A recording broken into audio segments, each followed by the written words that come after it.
हाँ जी दोस्तों, राधा स्वामी जी। आज बाबा जी के साथ दिल्ली में फिर से क्वेश्चन आंसर का प्रोग्राम हुआ। सवाल जवाब हुए और कुछ सवाल जवाब हम तक पहुँचे, हमें पता चला। तो संगत जी, आप जी के साथ वो शेयर करने जा रहे हैं। आज संगत को दर्शन भी बहुत अच्छे हुए वहाँ पर। तो साथ संगत जी, एक सवाल किसी ने पूछा कि बाबा जी, अगर हमें नामदान मिल जाता है और नामदान मिलने के बाद क्या हमें मंदिर जाना चाहिए या फिर नहीं? बाबा जी ने कहा, बेटा जरूर जाओ, जहां मर्जी जाओ, लेकिन हमारा लक्ष्य सबका एक ही है, परमात्मा की प्राप्ति। किसी भी तीर्थ स्थान में जाकर ग्रंथों और पोथियों में लिखी बातों को समझो और अमल में लाओ। केवल माथा टेकने से या प्रसाद लेने से कोई फायदा नहीं, जब तक समझेंगे नहीं और उस पर अमल नहीं करेंगे।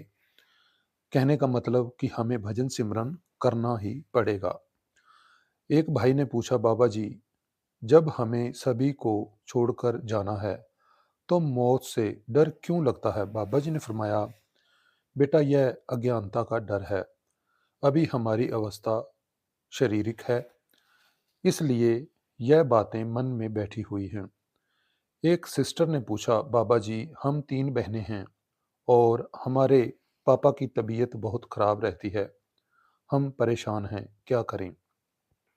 बाबा जी ने कहा, बेटा उनके थोड़े से कर्म बाकी हैं, आप उनका साथ दो। अगर वह मालिक के साथ मिलना चाहते हैं तो रुकावट मत बनो। एक भाई ने पूछा, बाबा जी, मेरे फादर बहुत चिंता में रहते हैं, मैं उनका सहारा कैसे बनूं? बाबा जी ने फरमाया, बेटा माँ बाप को बच्चों की टेंशन रहती है, पढ़ लिख कर उनके काबिल बनो। जब वह तुम्हें खुश देखेंगे तो उनकी चिंता दूर हो जाएगी। किसी ने नामदान के बारे में पूछा, बाबा जी, हम नामदान के काबिल कब बन सकते हैं, कैसे बन सकते हैं?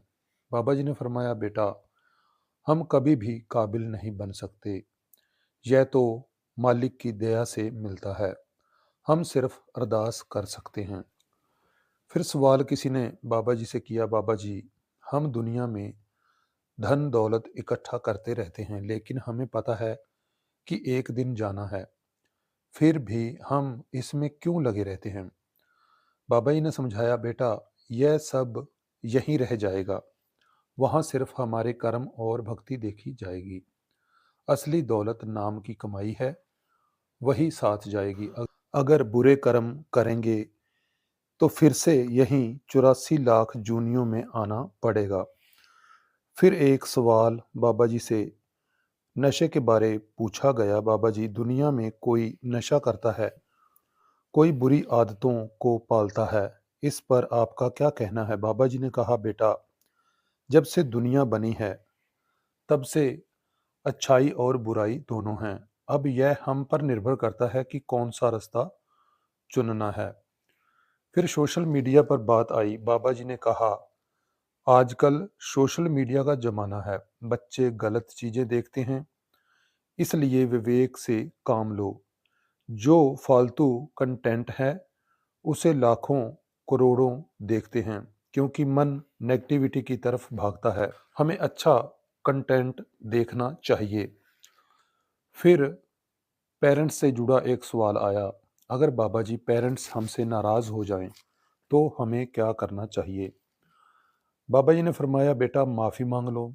माफी मांगने से कोई छोटा नहीं होता, बल्कि और बड़ा बनता है। महाराज जी भी यही कहा करते थे कि गलती पता लगते ही तुरंत माफी मांग लो। फिर किसी ने भजन सिमरन के बारे पूछा, बाबा जी भजन में मन नहीं लगता तो क्या करें? बाबा जी ने फरमाया, बेटा रिजल्ट मत देखो, बस करते जाओ, हुक्म में खुश रहो। भजन को ड्यूटी समझकर निभाओ, चाहे सुबह, दोपहर या शाम को समय मिले। भजन की कमाई सबसे बड़ी दौलत है जो हमारे साथ जाएगी। फिर एक लड़की ने पूछा, बाबा जी, हम सब कुछ बता देते हैं, जब हम बहुत ज़्यादा भावुक होते हैं, तो हमें उस वक्त क्या करना चाहिए? तो बाबा जी ने फरमाया, बेटा, कोई फ़ायदा नहीं सब कुछ बताने का, इसे हजम करो। यह हजम करने की बात है, जितना हजम करोगे मालिक और ज़्यादा बख्शिश करता है। फिर एक बड़ा ही महत्वपूर्ण सवाल आया, अगर हम बाबा जी 2 ढाई घंटे भजन करें लेकिन बाकी दिन गलत कामों में लगा दें, तो क्या फ़ायदा? बाबा जी ने समझाया कि भजन सिमरन के साथ साथ हमें आचरण को शुद्ध भी करना जरूरी है। भजन सिमरन करो लेकिन हमारे दिनचर्या का जो शेड्यूल है उसको भी अच्छा बनाएं। तो संगत जी, यह थे कुछ सवाल जवाब जो आप जी के साथ शेयर किए हैं। चैनल को जरूर सब्सक्राइब करें जी।